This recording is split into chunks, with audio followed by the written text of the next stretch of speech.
You see, dear one, whether I do or whether I don't,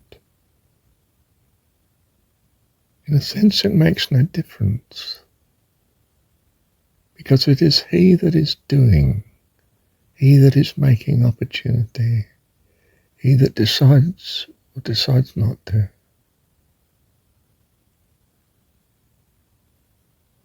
He is all-powerful and He loves us.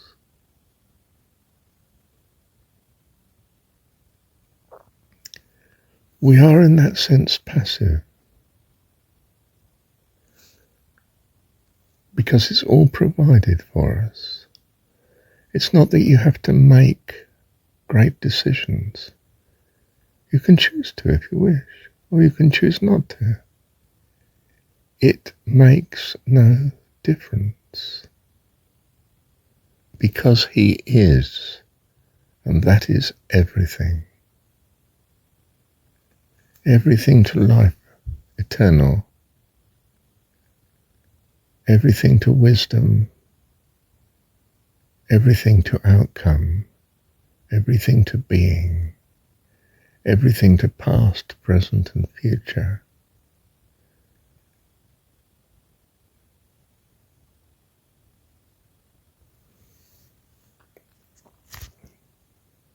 It's said in a story that Babaji was asked by, was it Mirabai? I'm not sure. A female saint, so to speak. Not to die. Not to leave this earth, in other words. And he said, well, it makes no difference whether I live or die.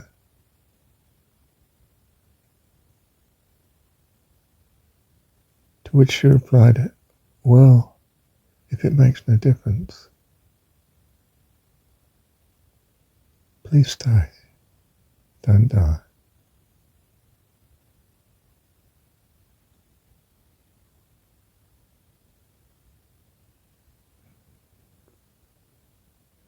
We as His children ask Him,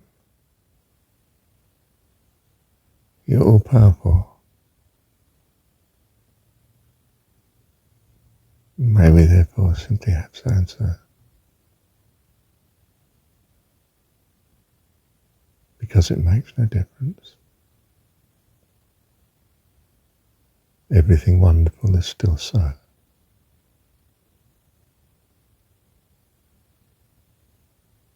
Well, in the story, he therefore chooses to stay, and he's been around for I don't know how many hundreds or thousands of years.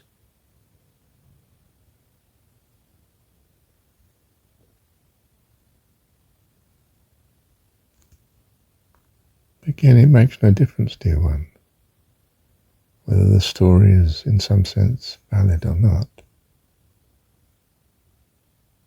It's what He is that counts. Who He is that is our assurance of all that is good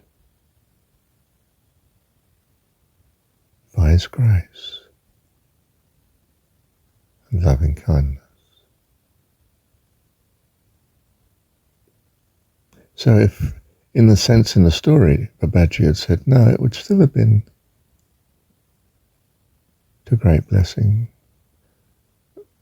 perhaps because it would make us realize that it made no difference whether he was still alive or not.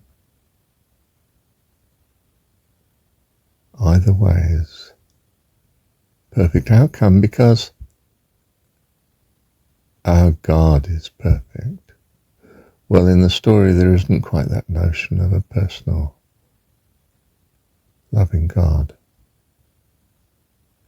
But you see the point, don't you?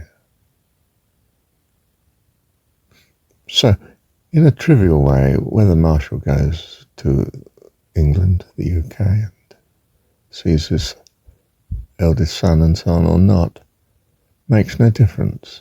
No difference to the blessing to them, nor to the blessing to me, nor to the goodness of God, for he can handle either outcome just as perfectly. Do you see what we mean now by blessed assurance?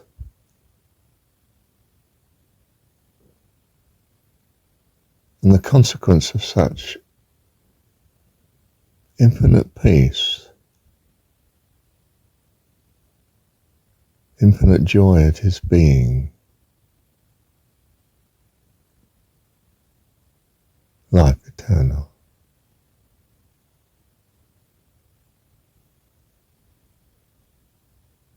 When you know whatever, it makes no difference. Because he is. Who shall I say sent me, says Moses to God in the story. Tell them I am. I am what I am.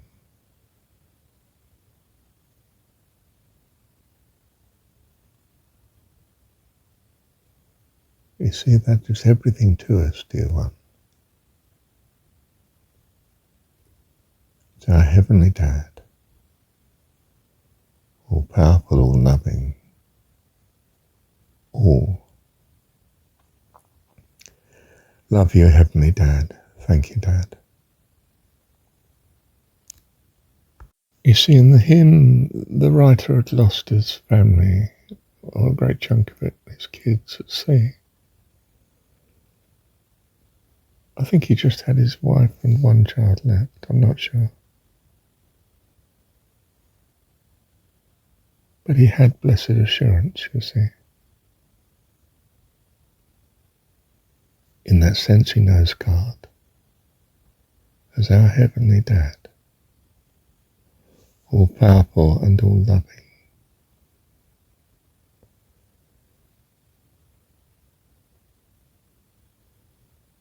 This is you and I, dear one. This is life eternal. Thank you, Heavenly Dad. Well, I've got two hymns together here, and I'm going to read you both. They're sort of synopsis of each. Let me start with Fanny Crosby, who wrote the lyrics to a hymn called Blessed Assurance. And she wrote this in 1873. Okay. And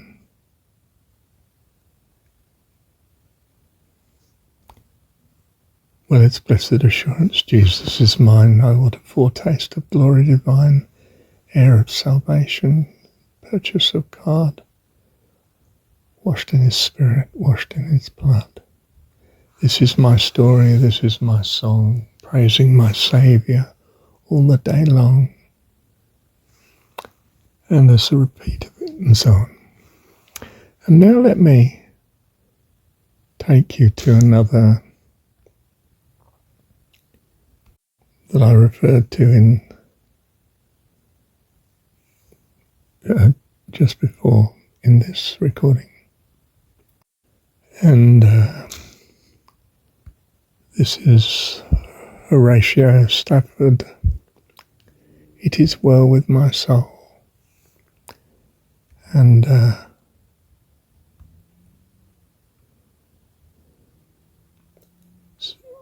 written in 1873. I got the details slightly wrong, so let's take it through the AI here. After his 4 daughters, Annie, Maggie, Bessie, and Tanetta, died when their ship, the SS Ville de Havre, collided with another vessel and sank in the Atlantic. Stafford a successful Chicago lawyer, had previously lost his son and his fortune in the 1871 Great Chicago Fire. Telegram, his wife Anna, who survived the shipwreck, sent him a telegram that read, "Saved, alone."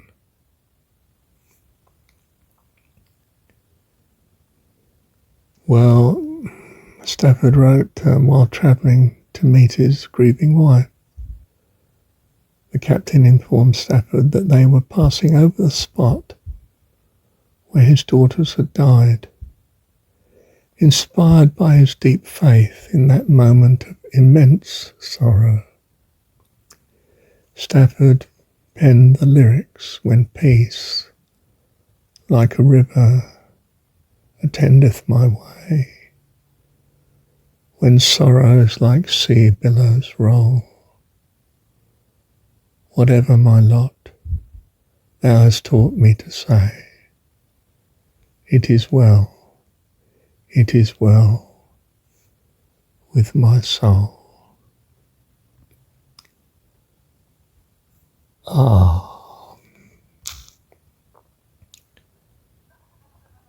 Well, what should we say then?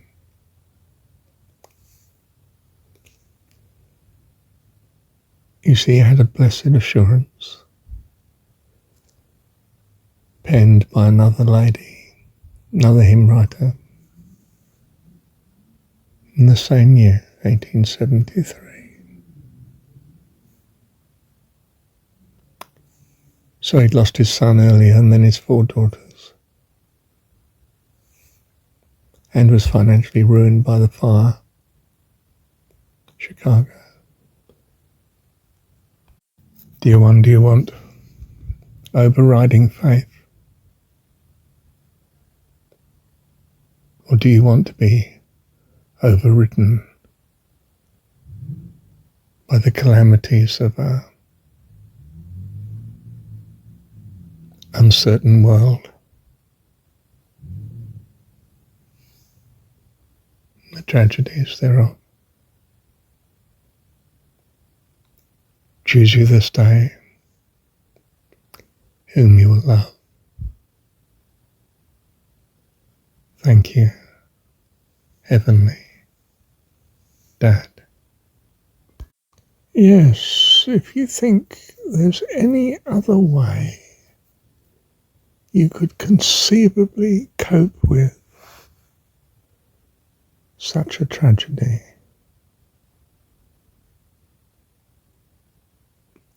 I'd be amazed.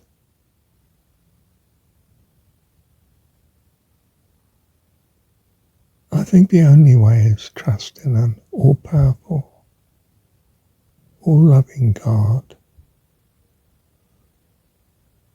As a child that just does not understand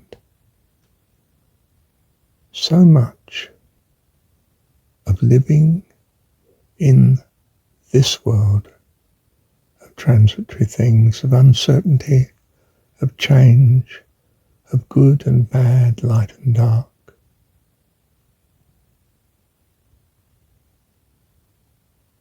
Hope and despair.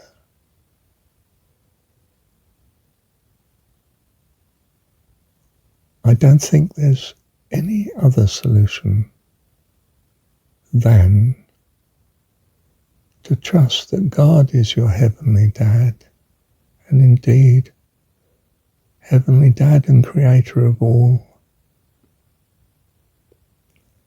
and that He's all loving to all, has no favourites. It's as simple as that. Thank you, Heavenly Dad.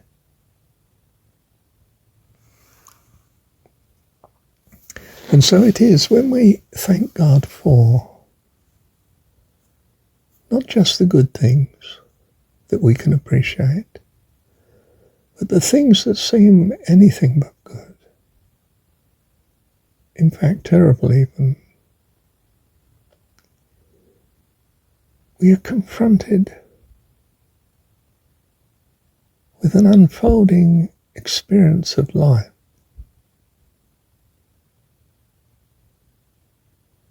that can only be described as miraculous.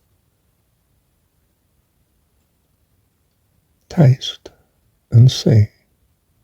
This was something that Merlin Carruthers found, a chap of some years ago now. Simply took the view God is all powerful and loves us. Therefore everything is a blessing, although we don't have his understanding, his perfect view. But we can trust him. And we enter into that trust by thanking him for the difficulties, which seems absurd to the world, absolutely crazy. Well, taste and see.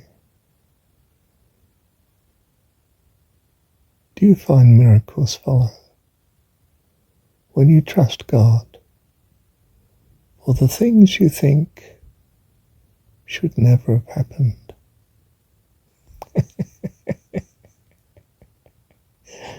And should never be and should never happen?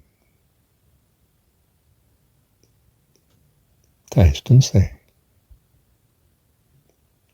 Bless you. Thank you, Heavenly Dad. Oh, I awake, dear one, at this time. 4:56 it is now. Been awake a quarter of an hour or so.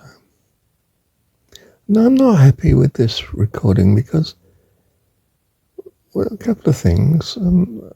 I had an inconsistency, first of all, with which hymn I was remembering and so on. And okay, I sorted that out, made it a bit long now, we're at 17 minutes. It dwells much on a tragedy. It's not consistent with whatsoever's good and lovely, think on these things. But I'll leave it here because this recording and publish it because I do feel it will bless some people. Not all of us. Some of us perhaps it'll bring us down a little, but I'm not sure. So I'll trust it to God and leave it published, I think.